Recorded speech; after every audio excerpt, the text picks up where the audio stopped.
I'm going to go over the review for Module 2, Lessons 1 through 3 for the progress check. The first question says find the products.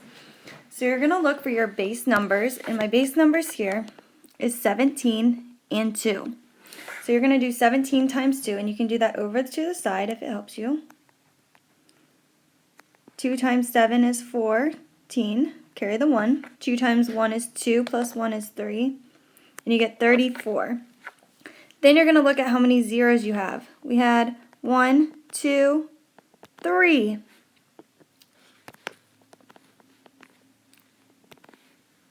We have 3 zeros. In the 1,700, the 2 zeros represent 100 because there's 2. And then 1 0, there's just 10. And I love the way that, I believe it was Gabby explained it. If you spell tens out, there's only one vowel, so that means 1 0. Hundreds has 2 vowels, so that means 2 zeros. Thousands has 3 vowels, so there's 3 zeros. So 100 times 10, if we count our zeros, we have 1, 2, 3, so it would be 1,000. So you get 1,000. Then you can just multiply. 34 times 1 is 34,000. And then count your zeros. 1, 2, 3, add 3 zeros. The next one, we have 7 and a 5. If you count by your 5s, 7, count by your 5s when you get to 7, 5, 10, 15, 20, 25, 30, 35. So we get 35. Then we're going to count our zeros. We have 1, 2, 3, and then 1 over here. So that would be 1,000. 1 over here would be 10. Count them up. 1, 2, 3, 4. If I add 4 over, it would be 10,000. And you can count them 1, 2, 3, 4. 35 times 1 is 35, and then just add your 4 zeros. 1, 2, 3, 4. The next one we have 25 times 6. Again, if you need to, you can write 25 to the side times 6. 6 times 5 is 30. 6 times 2 is 12, 13, 14, 15. I get 150 as my base answer. Now this one's tricky because this 0, we only have one of them, so it's going to be times 10. But we also, 150 has a 0, so when I'm looking at my base number, you might want to box it. So you can see 150 is your base number, then you're going to add 1 0 to that. You cannot count it as a 0 because 6 times 25 is 150. So that's where you're getting the 2 zeros. Another one that is very common with this is 6 times 5, 5 times 2, where you get 10. Any number that 2 digits, when you multiply them, equals a 0 at the end as your base number, you're going to want to keep that 0 and add more. So sometimes the 0 trick just does not work. And that's why it's important to just know that you can calculate it and multiply it by the thousands before figuring it out. Because I know some of you just like to do the trick, which is fine, as long as you know that sometimes you're going to have that extra 0 because the base number has an answer that would be a 0. Explain how knowing 50 times 4 equals 200 helps you find 500 times 400. So if I go ahead and find 5 times 4, 5 times 4 is 20. And then that 50, so I'm going to go ahead and highlight that. So I have 200 because that 0 in the 50 right there. And then we just have 1 0 left in the 500. And then we have 2 zeros here. So 1, 2, 3 zeros all together. And then you should have 2 times 1, which equals 2.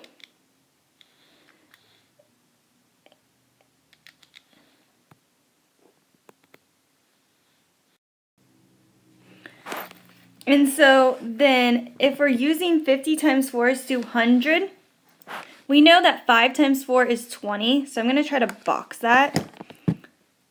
Let me see if I can. It's a little bit hard. There we go. So 20.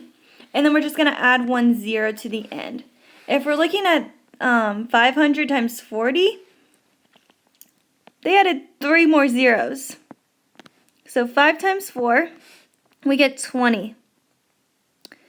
And then there's 1, 2, 3, 4 zeros. 1, 2, 3, 4. This one should not be there. So that was a mistake on the review. There should only be 5 zeros. So 1, 2, 3, 4, 5. That last 6 one you can take off. That was actually a mistake. So using that helps us by looking at the pattern and seeing that here it equals 200. But 5 times 4 is 20. Here's that 0 trick. That's the base number. So I have to add another 0 because there's that 0. But when we add 1, 2, 3, 4 more zeros, I'm going to add 4 more zeros to the end of that.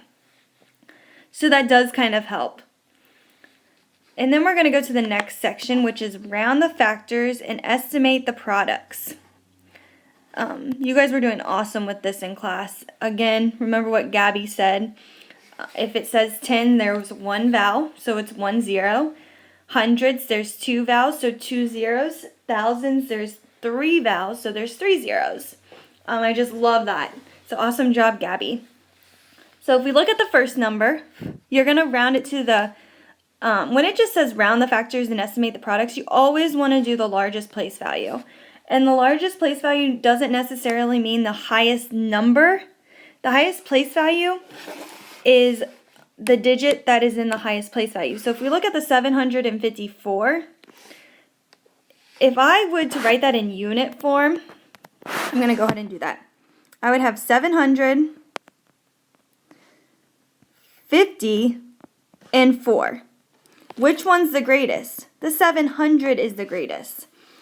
And sometimes I was seeing today in class that some students were picking 50, the middle digit, and that's not the greatest place value. The greatest place value would be in the hundreds place. Think of money. You want $100 before you get $10 or $1, so you're kind of working your way up. So that's 7. You're going to underline it. And then if you remember the chart, 1, 2, 3, 4, 5, 6, 7, 8, and then 9. So if it's 5, 6, 7, 8, or 9, you're going to bump it up. If it's 1, 2, 3, or 4, you're going to let it go or keep it the same. So 5, 6, 7, 8, 9, bump it up. So I'm going to look at that 7 and then look right next door. So if I look right next door, I see that my number is a 5.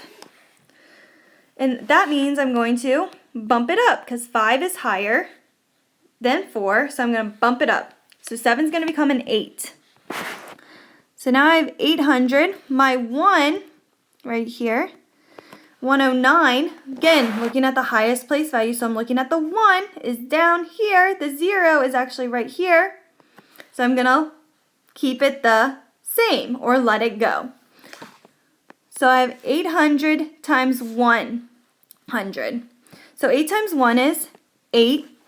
And then I'm going to count my zeros. 1, 2, 3, 4. So then I'm going to add 4 zeros to my answer. Today a lot of you were just catching on to the quick math. And that's fine. You don't have to write it out like that on the progress check. So just know that you can do it that way is just fine. Okay, so here goes another one. Now the 6 has a higher digit number in B. However, the 4 is the greatest place value. So I'm going to underline the 4. Look next door, it's a 2. 2 falls right here, so I'm going to keep it the same. So it's 400. And I'm looking right next door at that 2. So now I have 600 or 6,000. And 984. I'm going to look at my 6. All right, look next door. It's a 9. So I'm going to bump it up. So the 6 is going to become a 7. It comes straight to the next number on the number line, if that's how you want to think of it. Just think 6, 7. There's only 2 answers. It could either stay the same, which would be 6, or go up to 7. There's only 2 different answers that you could have. And then C on this page, we have, 7 times 4 is 28. So that's where this comes in. And then count your zeros. We have 1, 2, 3, 4, 5, 6. and that's where all the zeros come from. Okay, just counting them. All right, now C, sorry about that. So C, we have 356. So I'm going to highlight my 3. Look next door, it's a 5. 5's right here, so we're going to bump it up. It's going to be 3 or 4. My answer is 4 because I'm bumping it up. Then I'm going to look at the next number that I'm multiplying it by. And I have 9,213. I'm going to look at that 9. Look next door, it's a 2. I'm going to leave it the same because it's 2 or below, leave it, or 4 or below, leave it the same. 4 times 9 is 36. If you don't know your math facts, you really need to start practicing those. Extra Math is a very good website to get started and try to get used to it. So I highly suggest that. And then start counting your digits. 1, 2, 3, 4, 5. There's 5 zeros. 1, 2, 3, 4, 5. 5 zeros there. And I also saw some students boxing this base number. Totally fine. I suggest doing that, especially when you're working with zeros, like if it was 6 times 5 or something. Boxing that will really help you. All right, on to the back. So here it says, write the expression for the phrases below. Use a model if needed. I really loved the way that Zern taught this lesson. I thought it was very visual, and they use every kind of way to kind of show you the strategies. So they said, I'm trying to find the example on Zern that we can go over real quick. There was a quick screenshot because I know some of us are dealing with this. They said 4 plus 3, so plus means sum. So there's sum. Let me see if I can just type this actually. It might be better. Okay, so they said 4 plus 3 means sum. So whenever you're adding, you're going to use the word sum. 4 minus 3 would be difference. And then we have 4 divided by, which I don't think I have that sign, so this I'm going to use. Divided by 3 is quotient. Quotient is the answer to a division problem. And then we also had 4 times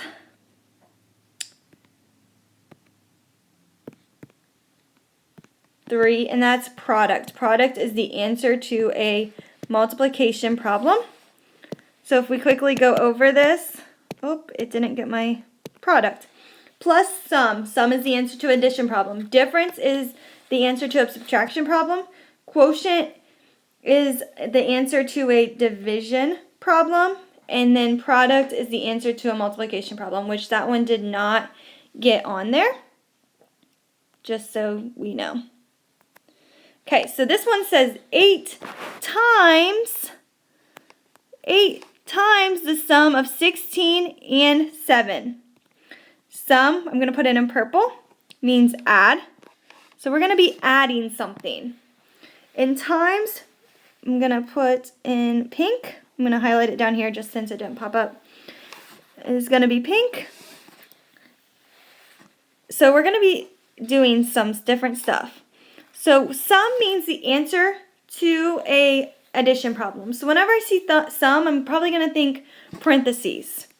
So I'm going to put this in the parentheses because you're going to find that product first. Remember the order of operations.